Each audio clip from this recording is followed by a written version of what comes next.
So we've probably all been in a situation in a group where, you know, something conflictual happens between two people and you you sort of can easily go, well, this is just between them.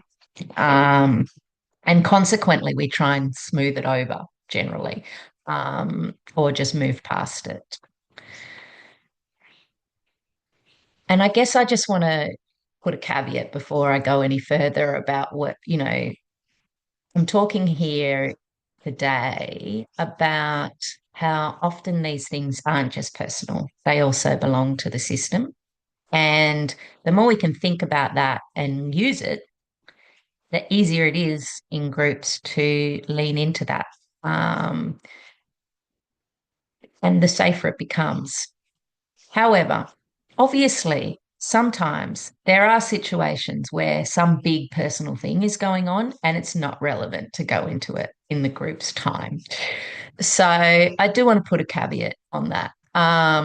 Let's just take an example where, there's, these two people don't have, a long-standing history of facing off, or, they, yeah, some maybe they have a little bit, but something comes up.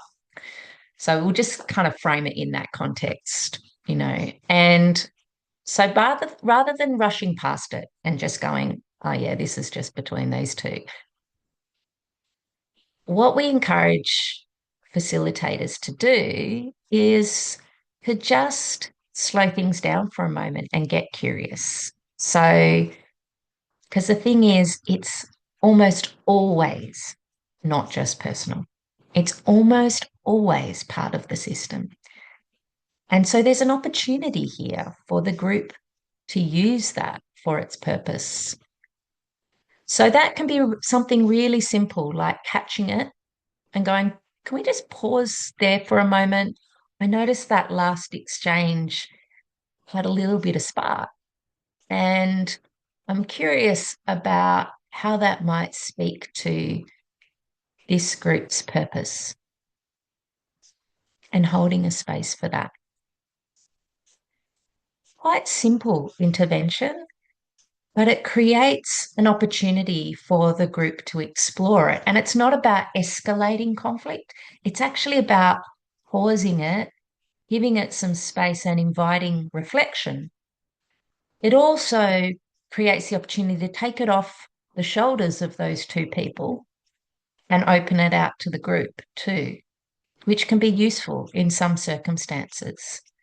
Often we want to go back to the personal at the end because that will bring depth. But certainly initially, it can be really useful to just pause and invite reflection. So, the thing about conflict is that when we can explore it gently, it just helps often reveal conflict is just that opportunity, to reveal something that might be unspoken. And that ultimately, although it feels like it's slowing a group down, it's ultimately helping a group move forward. Because if we don't catch those things, they will come back. They they inevitably come back, or they escalate, or they come in sideways. So, as facilitators, we just need a couple of it's just simple things that we can use to come in, and just also some confidence to try. But we can do it when we can do it in a way with care and just inviting reflection. It's doable.